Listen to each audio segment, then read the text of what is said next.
اس video میں ہم بغیر مرکزے کے خلیے یعنی پروکیریوٹک سیلز اور مرکزے والے خلیے یعنی یوکیریوٹک سیلز کی مماثلت اور فرق کے بارے میں پڑھیں گے۔ تمام سیلز یا تو پروکیریوٹک ہوتے ہیں یا یوکیریوٹک۔ پروکیریوٹک سیلز کے حامل جانداروں کو پروکیریوٹس اور یوکیریوٹک سیلز رکھنے والے جانداروں کو یوکیریوٹس کہتے ہیں۔ بیکٹیریا اور آرکیا پروکیریوٹس ہیں، جبکہ پودے، جانور اور پھپھوندی وغیرہ سب یوکیریوٹس ہوتے ہیں۔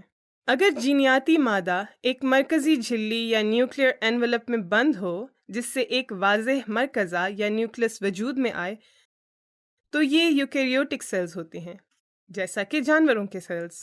جبکہ پروکیریوٹک سیلز میں نہ کوئی مرکزی جھلی ہوتی ہے نہ ہی واضح مرکزہ۔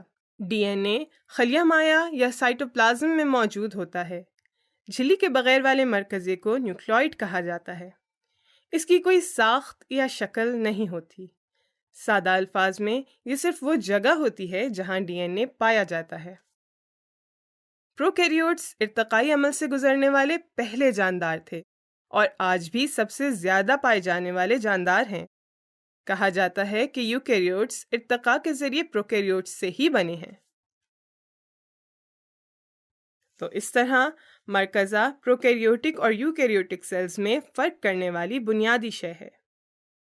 کچھ دیگر خلوی اجزاء یعنی آرگینلز بھی اس فرق کا باعث بنتے ہیں۔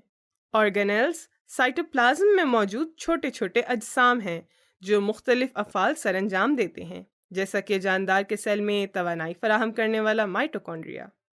یوکیریوٹک سیلز میں بہت سے دیگر مختلف آرگینلز بھی موجود ہوتے ہیں، جبکہ پروکیریوٹک سیلز میں پائے جانے والے آرگینلز صرف رائبوسومز ہیں۔ رائبوسومز میں لحمیات یعنی پروٹینز بنتی ہیں۔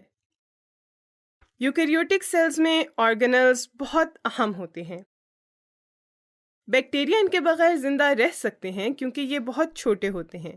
یوکیریوٹک سیلز اتنے چھوٹے ہوتے ہیں کہ انہیں عام آنکھ سے نہیں دیکھا جا سکتا، لیکن یہ پروکیریوٹک سیلز کے مقابلے میں بہت بڑے ہوتے ہیں۔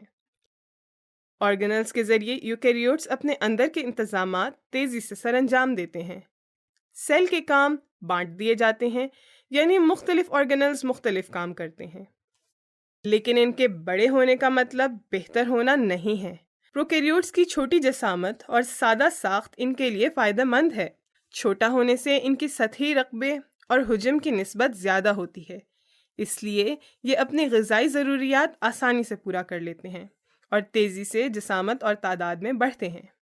اب ہم جانتے ہیں کہ پروکیریوٹس کا نیوکلیس نہیں ہوتا اور ان میں زیادہ تر آرگینلز نہیں ہوتے۔